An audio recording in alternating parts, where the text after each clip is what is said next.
Hello everyone, কেমন আছো তোমরা সবাই? তো তোমরা তো আগের ভিডিওটাতে দেখেইছিলে আমরা তারাপীঠ এসেছিলাম এবং আজকে হচ্ছে দোল পূর্ণিমা। আমরা যাব কিন্তু শান্তিনিকেতনের উদ্দেশ্যে। আচ্ছা, সবার প্রথমে এই ভিডিওটাতে আবার তোমাদের থেকে ক্ষমা চেয়ে নিচ্ছি, কারণ এতটা দেরি করে ভিডিওটা দিলাম। কেন এতটা দেরি করে ভিডিওটা দিলাম সেটাও তোমরা কিন্তু নেক্সট ভিডিওতে জানতে পেরে যাবে। তার থেকেও একটা এক্সাইটিং কথা বলি, আজকে আমরা তারাপীঠ থেকে শান্তিনিকেতন যাব কিন্তু অটো করে। অটোটাকে রিজার্ভ করে নিয়েছি এখান থেকে ট্রাভেল করার জন্য। এখান থেকে যাওয়ার জন্য অটোওয়ালা কিন্তু ১,৫০০ টাকা মতো অ্যাপ্রক্স কিছু নিয়েছিল আমাদের থেকে। তোমরা কিন্তু বার্গেনিং করতে একদম ভুলবে না। আমাদের থেকে কস্টটা একটু বেশি নিয়েছে, কারণ হচ্ছে সেদিনকে ছিল দোল, আর শান্তিনিকেতনে সেদিনকে কিন্তু ট্যুরিস্ট লোকজন একটু বেশি ছিল, তাই জন্য এতটা কস্টিং বেশি পড়েছে। তোমরা কিন্তু কোনো উইকডেজের মধ্যে গেলে বা কোনো অনুষ্ঠান পারপাস ছাড়া গেলে তোমরা কিন্তু এখানে বার্গেনিং করে আরও নিচে কস্টিংটা নামাতে চেষ্টা করবে। বীরভূমে কিন্তু এপ্রিল মাসের দোল পূর্ণিমার টাইমটাতেও ভীষণ পরিমাণে লু বইছিল আর ছিল প্রচণ্ড পরিমাণে গরম। তোমাদের তারাপীঠ মন্দিরে পুজো সংক্রান্ত একটা আমি ইনফরমেশান দিয়ে দিই, যেটা হলো এখন কিন্তু মন্দিরে নিয়ম করে দিয়েছে যে শুধুমাত্র একটাই লাইন হবে, সাধারণদের এবং ভিআইপি দুটোই একই লাইন হবে, যেটার জন্য 500 করে চার্জেস রাখা হয়েছে। সমস্ত মানুষ যারাই মন্দিরের জন্য ঠাকুর দর্শন করতে বিগ্রহের ভেতরে যাবেন তাদের সবার জন্য কিন্তু 500 করে চার্জ রাখা হয়েছে। বিনা পয়সার কোনো লাইন কিন্তু তারাপীঠ মন্দিরে আর নেই, যেটা কিন্তু সর্বসাধারণ এবং যে কোনো সাধারণ মধ্যবিত্ত ঘরের মানুষদের পক্ষে ভীষণ টাফ ব্যাপার। তো দোল ছিল, গালগুলো আমাদের খুব ফাঁকা, যাকেই দেখছিলাম তারাই দোলে রং মেখে যাওয়া আসা করছো, তাই আমিও একটুখানি রং মাখিয়ে দিলাম। যেতে যেতে তারপর অটোওয়ালা কিন্তু এখানে একটা পেট্রোল পাম্পে দাঁড়িয়েছিল এখানে তেল ভরার জন্য। আর পেট্রোল পাম্পের এনভায়রনমেন্টটা তোমাকে একবার দেখিয়ে দিই তোমাদের সবাইকে। বেশ জায়গাটা বেশ সুন্দর ছিল, খুব ভালো লাগছিল, শান্তশিষ্ট পরিবেশ, পাখিদের কোলাহলও শুনতে পাচ্ছিলাম সেই আশেপাশটাতে। আমাদের যাওয়ার প্ল্যানিংটা ছিল ট্রেনে করেই তারাপীঠ স্টেশন থেকে, বাট পরে লোকালদের সাথে কথা বলে জানতে পারলাম যে ট্রেনের কিন্তু কিছু দোল সেহেতু ট্রেনে করে যাওয়াটা একটু রিস্কি হয়ে যাবে, আর ট্রেনের অ্যাভেলেবিলিটিটাও কম থাকে সেই টাইমে। তাই জন্য আমরা আর দেরি না করে প্রথমবার শান্তিনিকেতনের উদ্দেশ্যে যাব বলে, প্রথমবার, এর আগে আমি কোনোদিন শান্তিনিকেতন যাইনি। হ্যাঁ, গেছিলাম একবার, বাট সেটাও খুব একটা বেশিক্ষণের জন্য নয়, আর শান্তিনিকেতনটা খুব বেশি করে ঘোরাও হয়নি আমার।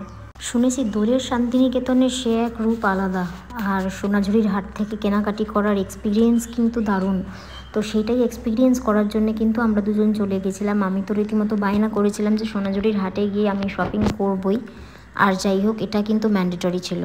তাই জন্য দেরি না করে পৌঁছে গেছি শান্তিনিকেতনে। আর ওই দিকটায় যেহেতু দোল হয় একদম কিন্তু যেখানে রিসর্টগুলো থাকে শান্তিনিকেতনে এবং সোনাঝুরির হাটটা এক্স্যাক্টলি যেখানে বসে সেই অবধি কিন্তু আমাদেরকে যেতে দেয়নি আমাদের অটোটাকে, কারণ সমস্ত গাড়িকেই ওখানে আটকে দেওয়া হচ্ছিলো। তাই আমাদেরকে এতটা রাস্তা পুরোটা হেঁটে হেঁটে যেতে হয়েছে, যেটা ভীষণ টাফ ছিল। মানে প্রায় ভাবছিলাম হাফ রাস্তা দিয়ে গিয়ে চলে আসবো, পুরোটা যাব না। বাট যেহেতু সোনাঝুরির হাটটা দেখার খুব ইচ্ছা ছিল, খুব কেনাকাটিটা করার খুব ইচ্ছা ছিল, তাই জন্যে কিন্তু চলে গেছিলাম আমরা, তাও এই গরমের মধ্যে হাঁটতে হাঁটতে।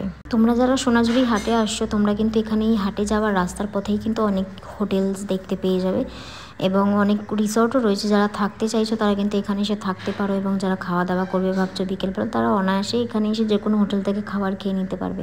বললাম না তোমাদেরকে এতটাই গরম আর হিউমিডিটি এখানে যে আমরা কিন্তু হাঁটতে হাঁটতে হাফ রাস্তায় এখানে দাঁড়িয়ে পড়েছিলাম আখের রস খাওয়ার জন্য। সোনাঝুরির হাটে গিয়ে কিন্তু দেখছিলাম যে এখানে কিন্তু প্রচুর ট্যুরিস্ট হয়েছে, আর ট্যুরিস্টের থেকে কিন্তু এখানে লোকাল লোকজন বেশি ছিল সেই দিনকে। সবাই মাথায় প্রায় পলাশ ফুলের মালা লাগিয়ে এবং গায়ে রং মেখে কিন্তু ভালোই বেশ রং বেরঙের ঘুরে বেড়াচ্ছিল লোকজন। আর এখান থেকে বলা যায় প্রায় হাটটা শুরু হয়েছে। তো এখানে কিন্তু অনেক কিছু জিনিসপত্র তোমরা এখানে গিয়ে কেনাকাটি করতে পারবে। এবার বলি প্রাইজিংয়ের কথা, এখানে কিন্তু কোনো জিনিসেরই দাম কম নয়, ঠিক আছে? তোমাদেরকে যদি কেউ কোনো ভিডিওতে কোনো বলে থাকে যে এখানে কম দামের জিনিস পাওয়া যায়, তাহলে তারা তোমাদেরকে খুব ফেক একটা ইনফরমেশান দিচ্ছে। এখানে কোনো জিনিসের দাম কম নয়, এখানে কিন্তু মোটামুটি সমস্ত জিনিসেরই দাম বেশি, কারণ এখানে একই জিনিস তোমরা কলকাতার অন্য কোনো জায়গায় পেলেও পেতে পারো, কিন্তু কম দামে পেতে পারো, বাট এখানে কিন্তু সেই জিনিসের দামটা অনেকটাই বেশি।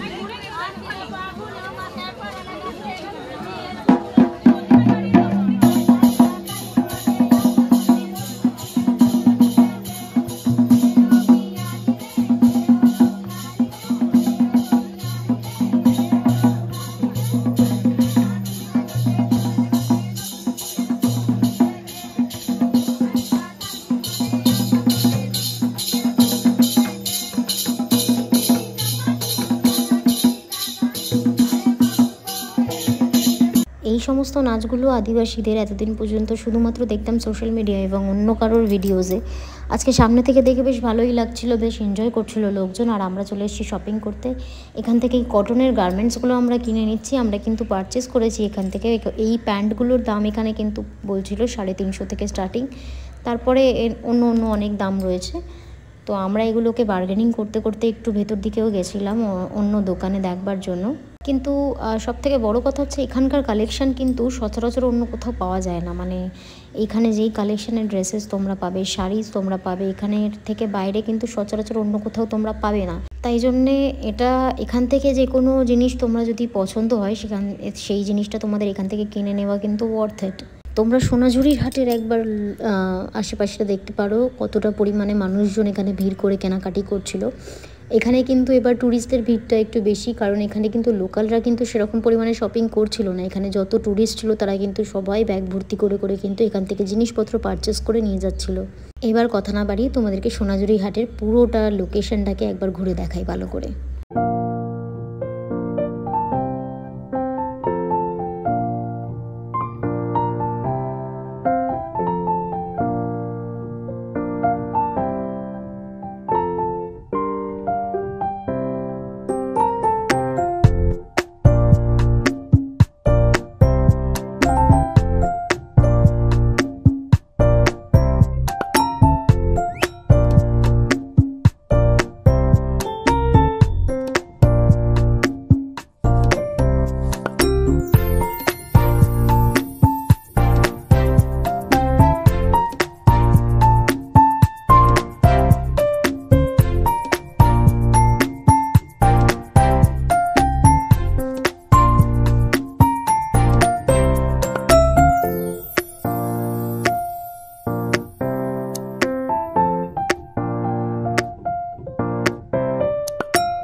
কাটাকাটির পরে আমরা চলে এসেছিলাম ওখান থেকে ফিরতি পথে একটি হোটেলে ভাত খাওয়ার জন্য, কারণ দুপুর হয়ে গেছিলো অনেকটা, হেঁটে হেঁটে ক্লান্ত, তাই বাইরে গিয়ে আর অন্য কোথাও গেলাম না।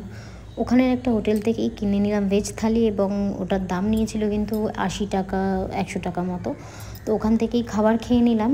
টেস্ট বলতে ওই ঠিকঠাক, মোটামুটি 2 ঘন্টা 2.5 ঘন্টা মতো তোমরা হেঁটে হেঁটে শপিং করার পর কিন্তু যেই খিদেটা পাবে সেই খিদেটা মিটে যাওয়ার মতো টেস্ট। তোমাদের এক্সট্রা করে ভাত লাগলে এখানে কিন্তু সেটা 10 টাকা করে এক্সট্রা চার্জেস নেওয়া হবে। আমরা নিয়ে নিয়েছিলাম ভাত, আলু পোস্ত এবং সাথে একটা সবজি দেওয়া হয়েছিল এবং চাটনি ছিল। এই ছিল ভেজ থালির আইটেম। আমরা আর অন্য কিছু না খেয়ে মাছ ঠাছ কিরম টেস্ট হবে না হবে তাই জন্য টেস্ট না করে ডাইরেক্ট ভেজ থালির ওপরেই গেছিলাম। মোটামুটি পেট ভরানোর মতো খাবার তোমরা এখানে পেয়ে যাবে। আমরাও যেটা সন্ধান করছিলাম সেটা পেয়ে গেছিলাম। খাওয়া দাওয়া সেরে নিয়ে এবার ফেরার পালা। তখন অলরেডি বেজে গেছিলো 4:30 মতো। আমাদের কিন্তু যেতে যেতে প্রায় 6টা 6:30 বেজে যাবে সেটা আন্দাজ করতেই পারছিলাম। তো তখন যখন আমরা তারাপীঠে হোটেলের সামনে ঢুকেছি তখন কিন্তু প্রায় অন্ধকার। এখন যাব এখান থেকে একটু ফ্রেশ হয়ে তারা মায়ের মন্দিরে, সেখান থেকে আরেকবার একটু দর্শন সেরে চলে আসবো। দোল পূর্ণিমা হওয়ার কারণে এতটা পরিমাণে ভিড় হয়েছিল যে আমরা কিন্তু ভেতরে ঢুকে পুজো দিতে পারিনি, তার জন্যে বাইরে থেকেই দর্শন করেছিলাম, যেটা খুব অস্বাভাবিক নয়, খুবই স্বাভাবিক একটা জিনিস। প্রায় 3 ঘন্টা 3.5 ঘন্টা 4 ঘন্টা লাইন দিয়ে মন্দিরের ভেতরে যাওয়াটা আমার পক্ষে একটু অসম্ভব ব্যাপারই হয়ে থাকে। তাই মন্দিরে মাকে দর্শন করে নিয়ে এখানে নাট মন্দিরে এই দুজনের সাক্ষাৎকার পেলাম। আজই রাতের বেলা ফিরে যাব বাড়ির উদ্দেশ্যে। আজকে রাতের ট্রেন ছিল আমাদের, রাত্রির 1টা কত ট্রেন বেশ, সেই ট্রেনে করে আমরা বাড়ি ফিরবো। তাই জন্য মাকে দর্শন করে নিয়ে একদম ট্রেনে জিনিসপত্র গুছিয়ে একদম টোটো নিয়ে স্টেশনের উদ্দেশ্যে বেরিয়ে পড়েছিলাম। পৌঁছে গেছি তারাপীঠ স্টেশনে এবং ট্রেনে ওঠার পালা এবার। আজকের যাত্রা এখানেই এবারের মতো শেষ। তোমাদের সাথে দেখা হবে আবার অন্য একটা কোনো যাত্রা পথে বা অন্য কোনো একটা ব্লগে। ভেবেছিলাম রাত হয়ে গেছে অনেকটা, প্রায় 12টা 12:30 নাগাদ আমরা স্টেশনে পৌঁছেছিলাম।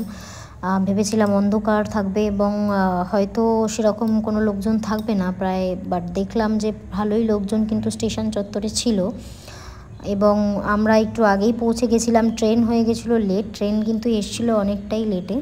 ট্রেন আমাদের ফাইনালি অ্যানাউন্স করে দিয়েছে যোগবাণী কলকাতা এক্সপ্রেস। তো এই ট্রেনে করেই আজকে আমরা ফিরবো এবং ট্রেনে কীরকম কী এক্সপিরিয়েন্স সেটাও তোমাদের সাথে শেয়ার করব।